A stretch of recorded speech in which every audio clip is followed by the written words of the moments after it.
మొంతా తుపాను ప్రభావంతో విశాఖలో సముద్ర తీరం అల్లకల్లోలంగా మారిపోయింది. భారీ ఈదురుగాలులు బీచ్లో విరుచుకుపడుతున్నాయి. ఈ నేపథ్యంలో పోలీసులు బీచ్ వద్దకు ఎవరిని కూడా రానివ్వడం లేదు. రాకాసి అలలు చూసేందుకు పర్యాటకులు వచ్చినా వారందరినీ తిరిగి వెనక్కి పంపించేస్తున్నారు. ఇదే అంశంపై మరింత సమాచారం మా డిప్యూటీ ఇన్పుట్ ఎడిటర్ వాసు అందిస్తారు. తుఫాను ప్రభావం విశాఖలో మొదలైపోయింది. తీవ్ర తుఫాను సాయంత్రం కానీ రాత్రికి కానీ కాకినాడ సమీపంలో తీరం దాటే అవకాశం ఉన్నప్పుడు కూడా విశాఖ తీరం అయితే అల్లకొల్లంగా మారిపోయింది. మనం చూడవచ్చు ఒక్కసారి మొత్తం కూడా సముద్ర తీర ప్రాంతం అంతా కూడా అలలో భారీగా ఎగసిపడే పరిస్థితి కనిపిస్తుంది. మొత్తం సముద్రం కూడా కొంతవరకు ముందుకు వచ్చే పరిస్థితి కనిపిస్తుంది. అలను చూడవచ్చు ఒక్కసారి మనం ఎంత భారీగా ఎగసిపడుతున్నాయో. రాకాసి అలలాగా వాతావరణ శాఖ హెచ్చరించినట్టుగానే భారీ ఈదురుగాలు ఒకవైపు, మరోవైపు భారీ అలలు ఒకవైపు విరుచుకుపడుతున్నాయి. వాతావరణం కూడా గంటకోలా మారిపోతుంది. కాసేపు ఎండ వస్తుంది, కాసేపు భారీ వర్షం కురుస్తుంది.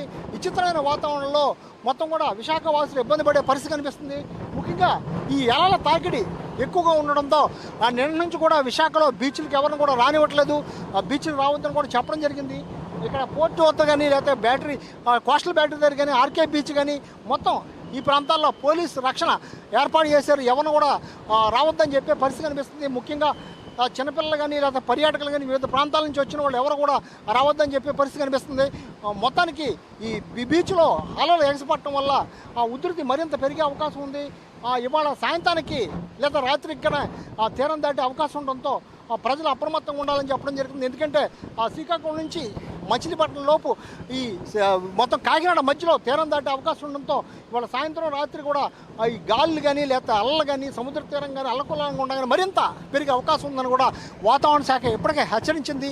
ఇటువంటి పరిస్థితిని మొత్తం విశాఖ వాసులు ఎదుర్కొనాల్సి వస్తుంది. అందువల్ల విశాఖ బీచ్లోకి మొత్తం బీచ్ పొడవు కూడా అటు భీమిలి నుంచి ఇటు ఆర్కే బీచ్ వరకు కూడా ఎవరిని కూడా రావద్దనే పరిస్థితి కనిపిస్తుంది. ఈ అలలు చూస్తేనే భయం వేసే పరిస్థితి, ఆకాశ అలలు చూస్తేనే భయం వేసే పరిస్థితి కనిపిస్తుంది.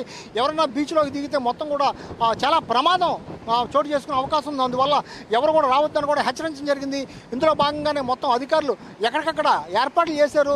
సురక్షితంగా ఎవరు ఇబ్బంది పడకుండా కూడా బీచ్ కారణంగా కానీ లేకపోతే పర్యాటకులు వివిధ ప్రాంతాల నుంచి వచ్చిన వాళ్ళు కానీ ఇబ్బంది పడకుండా ఎవరు కూడా ఇందులో బీచ్లోకి దిగకుండా కూడా చర్యలు తీసుకున్నారు. ప్రధానంగా వివిధ ప్రాంతాల నుంచి వచ్చిన వాళ్ళు అందరూ కూడా ఈ బీచ్ చూసేందుకైతే వస్తుంటారు.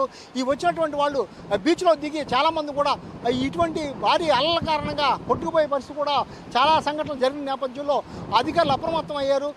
తీవ్ర తుఫాన్ నేపథ్యంలో ఎవరిని కూడా అసలు బీచ్లోకి కానీ ఈ సముద్ర తీర ప్రాంతానికి కానీ రావద్దని చెప్పే పరిస్థితి విశాఖ నగరంలోనే కాకుండా మొత్తం కూడా అటు పరవాడ అవ్వచ్చు లేకపోతే రూరల్ అవ్వచ్చు, అనకాపల్లి తదితర ప్రాంతాల్లో ఉన్నటువంటి ఆ బీచ్లో కూడా మొత్తం ఇదే పరిస్థితి అల్ల భారీగా ఎగసిపడే పరిస్థితి కనిపిస్తుంది.